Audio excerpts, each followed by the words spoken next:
What's up guys, Mike here, the Detroit Borg, with a look at the Samsung Series 3 Chromebook. This retails for $249.99 and is available in the Google Play Store. You can also pick this up from other retailers like Amazon. So this makes it a very inexpensive laptop, which probably explains why it's sold out right now, at least on the Google Play Store. Now, if you're not familiar with what the Chromebook is, it's basically a very lightweight, low-spec laptop powered by the Google Chrome browser. So that is the OS here. There is no Mac OS X here. There is no Windows. There's not even Linux. There is some Linux underneath which allows you to run Chrome, but basically this is a laptop powered by a browser, which makes this web dependent. So you have to be able to connect to the web in order to use it effectively. So that also means that you don't really have native apps or apps loaded on the machine. Everything has to happen within the web browser. Now, in terms of specs, this is actually the first Chromebook to be powered by a ARM processor instead of an Atom or Pentium Intel processor. So that's kind of a big jump here. So we go from what used to be considered desktop chips to what's considered mobile. So we have basically the same tech used in tablets and phones. Now, the CPU is a 1.7 gigahertz Exynos 5 processor. This is dual core. We also have 2 gigs of RAM, and we have 16 gigs of internal storage, which is flash-based. No hard disk here. Now, in terms of form factor, this is actually very similar in size to the 11.6-inch MacBook Air. I happen to be a big fan of the 11.6-inch form factor. Very lightweight, very portable. Definitely not a powerhouse of a computer, but it gets the job done for what I need a laptop for. I use my desktop for all my power applications such as video editing or photo editing. Now, we also have USB 3.0, which is kind of interesting for something like this. Maybe it's overkill, but at least you have it here. So even though this is not an Intel processor, this is an ARM processor, you at least have USB 3.0 here. All right, so let's go ahead and break the seal here, and we're gonna pop it out, hopefully. There we go.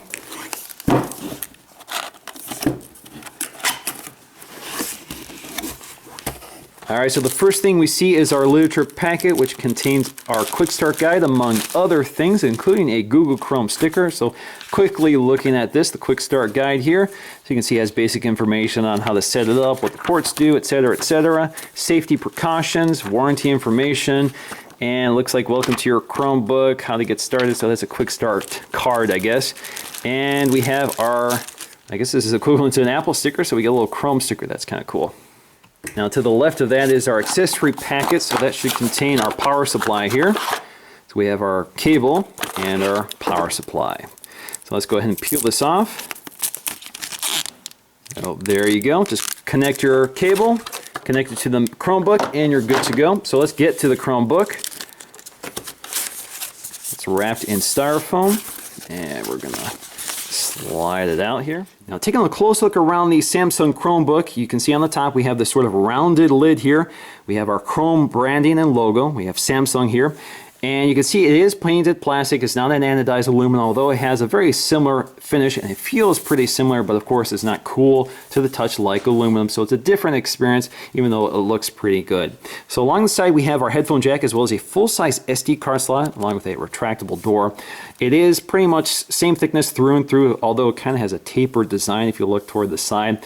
But it's pretty much the same thickness. On the back here, you have your hinge, which sticks out a bit, which adds a little thickness to the back. Along the front, we have our thumb port for popping open the lid. Along the other side, nothing else. Along the back, we have all of our USB ports. So we have our USB 3.0 port, obviously, because it's blue, USB 2.0, as well as HDMI to connect to a television. We have our power port here and an LED status indicator. We also have this SIM slot, which in this case is filled in with this rubber insert. This does not have the hardware, at least I don't think it has the hardware for connecting to 3G networks. There is a 3G version which you can purchase for $100 more. So this is the Wi-Fi only version, so I guess you still get the slot, but the hardware isn't in there, or at least you can't activate it. Now, along the bottom, we'll find a single panel here held on with conventional screws here. They're just Phillips screws, no Torx screws or pentalobular screws. You also have these rubber feet which grip any surface you place it on. We also have our speaker grills. So we have 2 speakers, left and right, for stereo sound. Unfortunately, these are down firing instead of firing through the keyboard, which means that if you place this on your lap, you may end up muffling the speakers. Now, if we pop the lid here, we can take a look inside. So you can see it's pretty tightly sprung. Now we have a little piece of styrofoam here protecting the keyboard from the screen, and as you can see, the screen is a matte screen. This is not a glossy screen. You pretty much have no choice here. So if you're a fan of matte, you're in luck. which does a pretty good job controlling glare. So the first thing you'll notice here is that the keyboard, at least if you're a MacBook Air user, looks very familiar. It has pretty much the same design, low profile keys, kind of that island style chiclet keyboard. This is not backlit like a MacBook Air, obviously to keep costs down. Now, there is no ventilation here, no hard disk drive, so it runs very quietly. Kind of runs a lot like a laptop. You're not going to hear a fan whirring, you're not going to hear your hard drive clicking, so it's pretty seamless overall. Now, we have our Samsung branding here. As you can see, we have that hinge here, which pops up. And we have a very large trackpad here with multi-touch. Feels pretty nice. Again, very similar to the Apple trackpad. It's got the same sort of texture to it. It's not a glass trackpad, but you can see we have that clickability left and right. Now at the top of the screen, we'll find our VGA camera. This is a 0.3 megapixel camera, so pretty low grade camera here. We also have a microphone, an LED indicator, as well as an ambient light sensor. All right, so I'm plugged in and ready to go. So let's go ahead and boot this up. I'm just gonna tap the power button. There's a little LED indicator on the power button that lights up. And as you can see, it boots up really quickly. That's one of the benefits of Chrome. It doesn't have a whole lot to boot up, so it's ready to go pretty quickly. So let's go ahead and sign in for the first time. So I'm just going to select my wireless network here. Next up, we just need to accept the terms and conditions. All right, so the next step is to download all of the updates to make sure that you have the latest version of the Chrome OS. All right, so once all those updates are loaded, we can go ahead and log into our Google account. Now it wants me to pick my picture, and I'm going to choose my profile picture here. And click OK. Alright, so that's all there is to it. Definitely one of the quickest setups I've ever had for any laptop. Of course, there is less involved. All you had to do was sign into your wireless network, update, sign into your Google account, and you're good. So here we have in our lower left corner here our dock. So basically this is Chrome, so we can launch our Chrome browser, we can launch email, Google Search, Google Drive, YouTube, as well as getting started, which will tell us a little bit about how to use the Chrome operating system. We also have our apps here, so we can have an app drawer, and which you can scroll through here, left and right. Very similar or very evocative of the Android experience. Again, this is not Android, so don't think it's Android, but it's got a very similar user interface. So again, all of these are apps, but really they just launch into the Google Chrome browser. So for example, if we go to Gmail, launches Chrome, takes us to our Gmail account. And since I've logged in already, everything is synced, including all my bookmarks, even my extensions. So for example, Ad Blocker has already been installed on here for me. Also, if we launch Google Calendar, again, it launches us into Google Chrome. If we launch Google Search, takes us to Search. If we launch YouTube, takes us to a tab in Chrome for YouTube. So you get the idea here. It gives you a interface very evocative of a desktop, but really it's just operating within Chrome, and you can maximize it if you want. So you can get a full screen, or you can get kind of a desktop viewer. They also have some controls up here to help you manage your windows. So for example, we have left justify, right justify, or minimize. If you do the right justify, bounces it to the right of the screen, left bounces it to the left of the screen. So it just helps you to manage some of the windowing. Now, if we close all the windows, you can see we have something that looks very similar to a standard desktop, and we can even change the wallpaper by double tap or using two fingers to tap on the trackpad. So we can go ahead and set wallpaper here. So we can choose basically a bank background. We can choose a landscape. We can choose some nature shots, urban shots, or we can customize, and from here we can choose a file. So if we go to choose a file, you'll see we have two destinations we can pick from. We can go to Google Drive, or we can go to download. So there's a folder here for downloading files. You can also, if you insert an SD card, that will appear here as well. Now if you look closely in the lower left corner, when you hover your mouse over any of these tabs or icons or web apps, whatever you want to call them, you can see they kind of lift up and they highlight for you. And if you launch any of them, so let's launch Google Search, you can see it just brings up Chrome. So it brings up search in Chrome. We also have YouTube. You can see now we have a little light indicator just under that icon, very similar to Mac OS X. Now in the lower right corner, we have our system tray here. So you have all of your quick settings such as volume control, Bluetooth, your network settings. You can also sign in or out of your Google account, and you can also jump to your settings here. You can also power on and off, so you have a quick power toggle here. You can also lock the screen, and you also have your help options here, which again takes you right to Chrome. So if you click on, let's say, settings here, this also launches all of your settings into the Chrome browser. So all of your settings are actually accessible through Chrome itself. So this is not a separate settings panel, this is right in Chrome.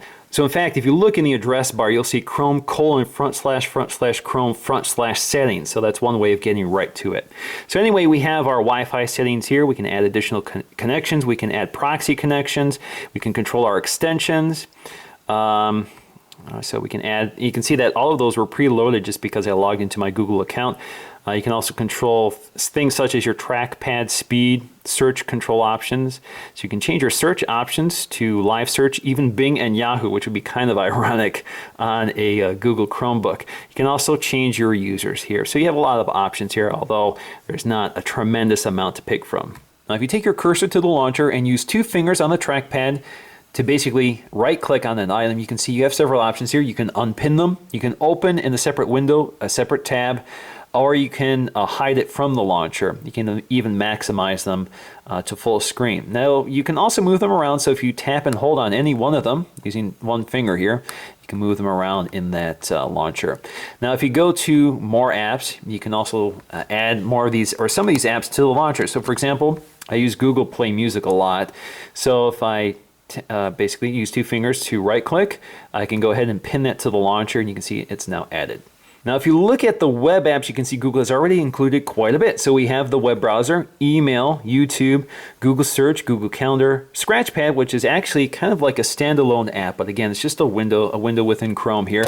So for example, I can write a few notes here and it will sync to Google Docs for me so I can access it on other devices. If we go back here, we have Google Maps, which again just launches into the web browser, launches maps.google.com. Google Drive, Docs, Sheets, and Slides, which is the word processing apps. We have Google Plus for social networking. We have Google Hangouts. We have Files, which is our file manager here. Again, it launches into Google Chrome. We also have that Get Started tutorial, which will tell you a little more about Chrome, and you have Google Play Music, Google Play Books, Movies, Games, Calculator, and the camera, as well as something called Chrome Remote, which is a feature I'll have to demonstrate later. Right now it's in beta. So if we look at, for example, Google Play Music, you can see again, it's not quite like iTunes or anything like that. It launches into the web browser here. So here I have my entire music library, which is the same library I access on my Android devices. So for example, I can search for Coldplay up here. There you go. I can play it within my web browser. Now, as you can see, I have my media controls right here, which appear within the tab itself. So if I add another tab here, you can see I'm going to have to jump back to it to get to that. But I can also jump right back to the launcher. So if I go to Google Play Music, it takes me right to that tab. Now, you don't have to settle for the apps they've included. You can get more apps from Chrome itself. So you can go to the Chrome Web Store, and here you can search by categories. You can search what you've already installed. You can also see what's highlighted by the editors. So for example, I can search for Facebook here. And well, let's do Facebook, not books. So there we go, Facebook. We can add to Chrome, add. And there you go, it's installed, so I can launch Facebook, and again, it basically launches it as a tab. So if we go to my apps here, you'll now see Facebook among them. Now, the keyboard is also designed specifically for the Chromebook, although it's pretty familiar. So if you're used to using a Mac or PC, you're going to have a pretty familiar experience here. So you have the Control and Alt keys. You don't have the Windows key or the Command key from Apple. But you have similar functionality here. So for example, I tap the URL bar here and do Control A, it selects the text for me. I do Control X, it will cut it. Control V to paste it. And then you have all of these similar controls for underlining, bolding, Control Z to undo things. So pretty familiar overall. Now up top we have our function keys for the Chromebook. So for example, we have the back button for navigating back in the web history or forward. We also have a refresh button to refresh the page. We also have a full screen button, which full screens the web browser here. And we also have sort of a alt-tab function here, so you can tab between all of your open windows. Now, you also have your screen brightness controls here, so we can bring it all the way down or bring it all the way up. Volume controls, so we can mute it or increase volume or lower volume. Now, in terms of audio quality, this does have a set of dual speakers here. So if let's go to my YouTube channel here. and a 650M. Now overall, the speakers are pretty loud, pretty clear, but there's not a lot of depth there. They're kind of muffled, it's kind of tinny, so it's not the best sounding speakers you're going to get, but again, it's a very thin, lightweight, portable, so it's better than I expected. Now in terms of the trackpad experience, it's actually pretty good and pretty familiar if you're a MacBook user. The experience is just about similar, so it's very precise, very accurate. So you have your multi-touch gestures, so you have 2 fingers for scrolling, you have 2 fingers for right-click, and that's about it. You don't have a lot of gestures here, but it works pretty well. You also have the left click and right click if you want, but I prefer to use the gesturing instead. Now the keyboard also feels pretty familiar if you're a MacBook user. There's a very little travel here to the keys, so it's not the best experience around, but it's kind of what you've come to expect with a very thin, low-profile laptop. I can type very fast with this keyboard, just like I can with the MacBook Air. It feels a little mushier than the MacBook Air keyboard. The MacBook Air feels a little more solid. This tends to feel a little softer when you tap those keys, so you don't get that more satisfying feeling when you hit the keys, but it's pretty similar, so I definitely have no complaints here. Now in terms of the display, it's kind of typical. It's not an IPS display, so it kind of has poor off-axis viewing. So for example, if you close it, you can see that horrible blue glare, but that's pretty typical. I mean, the MacBook Air has that problem as well, and this is certainly much cheaper. So overall, I'm pretty impressed by the display. I'm pretty impressed by the speakers as well, so this makes it a pretty decent video player. So if you're interested in playing back movies, it's pretty good, although it tends to be a little choppy here, at least playing from Google Play. Now in terms of performance, you can see that scrolling is pretty stop and go. It's not very fluid at all. So you can see it's still choking, especially on websites like The Verge, which are pretty graphically intensive. So there's a lot of content here to scroll through. So it doesn't really keep up, unfortunately. Now other websites like CNN are pretty smooth, so you don't have as much trouble here with lighter weight websites. So the experience is not universal, but this is definitely not as powerful as a full-fledged laptop. Now just to show you the comparison between the 11-inch MacBook Air versus the Chromebook, you can see they're very similar in form factor, but not quite. You can see that the Chromebook is a little taller. The MacBook Air actually has a wedge-shaped design, so when you put your hand down here, you can actually feel the slope here versus this. This is more flat. And of course, you're using very different materials. You have the plastic versus the aluminum. You have a glass trackpad versus a plastic one, but the design is awfully similar. And you have a very different hinge design here. So you can see we have a hidden hinge versus this pop-up hinge, which is more exposed. So let's close them up. And you can see I also have a case on this right now, which is really hard to get off. But if you look side on, again, you can see that wedge-shaped design to the MacBook Air. You can also see it has a smaller overall footprint. So in conclusion, the Chromebook is not exactly a laptop replacement for most people. It's still pretty much limited to what you can do on the web. And at $250, it's not the bargain you think it is, because for example, you can run out and get a $300, $400 laptop, which may not be very good, but at least you have a lot more breathing room for apps. So you can install more powerful apps than this one can handle, because it basically runs through the browser. So if you can run Chrome on any computer, you can do what this thing can do. This is lightweight, portable. I think it's a very nice design, even though it's using cheaper materials. I really like the form factor. The speakers sound pretty good. The display looks pretty good. The trackpad works great, and the keyboard is pretty comfortable. So I really like the design. I like the hardware, and I'm already heavily invested in the Google ecosystem. So for me, this actually works pretty well. I know how to use Google services. I know what's available. So for me, it actually works pretty well, and I don't need my laptop to do very powerful things, because my desktop that's what my desktop is there for. So I think this is best for people who are going to treat this as a secondary computer, who can rely on the web for most of their services, so you don't have to be disconnected for most things. Now, if you're going to consider this as a laptop replacement, you should also consider whether a tablet could be your laptop replacement, because they have similar limitations, although architecturally they're very different. So with a tablet, you have apps. With a Chromebook, you have web apps, so you're dependent on what you can load in a browser. Apps give you a lot more versatility, so actually apps are a lot more powerful than what the web can do right now. So in my opinion, I think a tablet is more powerful, so just attach a keyboard to it, but it's also a lot more expensive.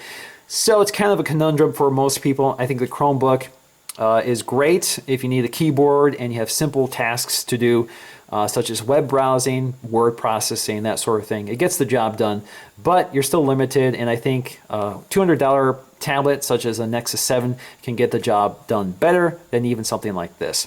So that's going to do for me, guys, in this video. Thanks for watching, and I'll see you again in the next one.